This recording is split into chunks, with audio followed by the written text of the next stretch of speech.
ये मुमरा और कौसा बहुत शांत जगह है, बहुत समझदार लोग हैं वहाँ पे। तो यहाँ पे लोकल कोई इशू नहीं है। अगर कुछ प्रॉब्लम है भी तो पुलिस स्टेशन और पुलिस डिपार्टमेंट, थाना पुलिस हमेशा उनके सहयोग के लिए, सपोर्ट के लिए तैयार रहती है। अभी जो इसराइल और पैलेस्टीन के बीच में जो अभी प्रॉब्लम शुरू है, वो प्रॉब्लम वो हमारे देश से डायरेक्टली रिलेटेड नहीं है या हमारे मुमरा कौसा से डायरेक्टली रिलेटेड नहीं है। इसलिए उसकी वजह से कोई भी वातावरण खराब मुमरा में, कौसा में ना हो, इसकी कोशिश हर एक नागरिक ने करनी चाहिए। किसी को कुछ तकलीफ है, किसी को कुछ इशू है, तो वो लीगली पुलिस डिपार्टमेंट को या रेवेन्यू डिपार्टमेंट को ऐसे एप्लीकेशन दे दे।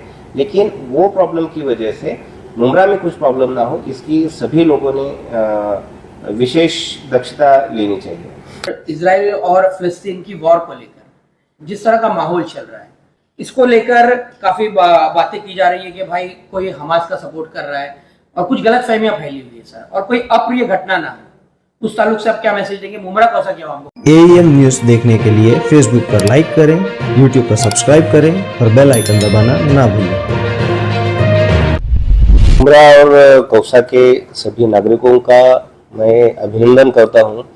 मुमरा में पिछले कुछ दिनों में मुहर्रम हुआ, रमजान ईद हुई, गणेशोत्सव मनाया गया, नवरात्र मनाए गए, ईद मिलादुन्नबी का बड़ा जुलूस वहाँ पे निकला, नवरात्र अभी अच्छे से चल रहे हैं। ये मुमरा और कौसा बहुत शांत जगह है, बहुत समझदार लोग हैं वहाँ पे। तो यहाँ पे लोकल कोई इशू नहीं है। अगर कुछ प्रॉब्लम है भी तो पुलिस स्टेशन और पुलिस डिपार्टमेंट, थाना पुलिस हमेशा उनके सहयोग के लिए, सपोर्ट के लिए तैयार रहती है। अभी जो इसराइल और पैलेस्टीन के बीच में जो अभी प्रॉब्लम शुरू है, वो प्रॉब्लम वो हमारे देश से डायरेक्टली रिलेटेड नहीं है या हमारे मुमरा कौसा से डायरेक्टली रिलेटेड नहीं है। इसलिए उसकी वजह से कोई भी वातावरण खराब मुमरा में, कौसा में ना हो, इसकी कोशिश हर एक नागरिक ने करनी चाहिए। किसी को कुछ तकलीफ है, किसी को कुछ इशू है, तो वो लीगली पुलिस डिपार्टमेंट को या रेवेन्यू डिपार्टमेंट को ऐसे एप्लीकेशन दे दे। लेकिन वो प्रॉब्लम की वजह से मुमरा में कुछ प्रॉब्लम ना हो, इसकी सभी लोगों ने विशेष दक्षता लेनी चाहिए। सर खैर आपने इस चीज की तरफ तो ध्यान दिला दिया, तो बड़ी विनम्रता है सर, हम आपसे एक बात पूछना चाहेंगे कि शील परिसर में भी पिछले कुछ दिनों से कुछ लोग हैं जो आपस में बांटने की कोशिश कर रहे हैं, और डाइगर पुलिस स्टेशन में उस ताल्लुक से लेकर मुमरा शहर के काफी जिम्मेदार पहुंचे भी थे।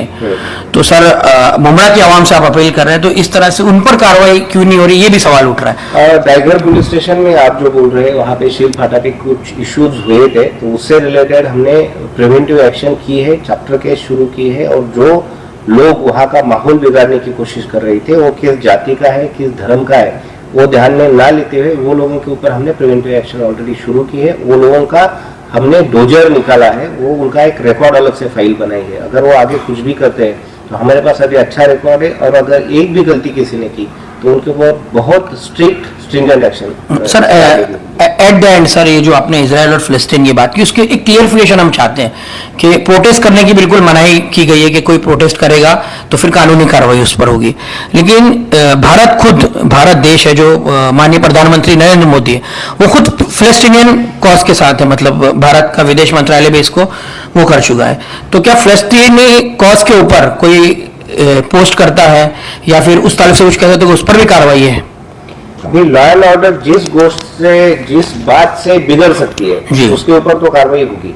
अगर कोई सामने आके, रोड पर आके कोई इलीगल एक्टिविटी करता है, या व्हाट्सएप, इंस्टाग्राम, फेसबुक, इसके ऊपर कुछ गलत या प्रोवोकेटिव मैसेज डालता है जिससे कि लोगों की भावनाओं को ठेस पहुंच सकती है और लॉ एंड ऑर्डर भी कर सकते हैं, तो ऐसे केसेस में वो लोगों के ऊपर कार्रवाई होगी। वो पैलेस्टाइन के बारे में बोल रहा है, इसराइल के बारे में बोल रहा है, किसी मजहब के बारे में बोल रहा है, किसी पार्टी के बारे में बोल रहा है, ये इंपॉर्टेंट नहीं है।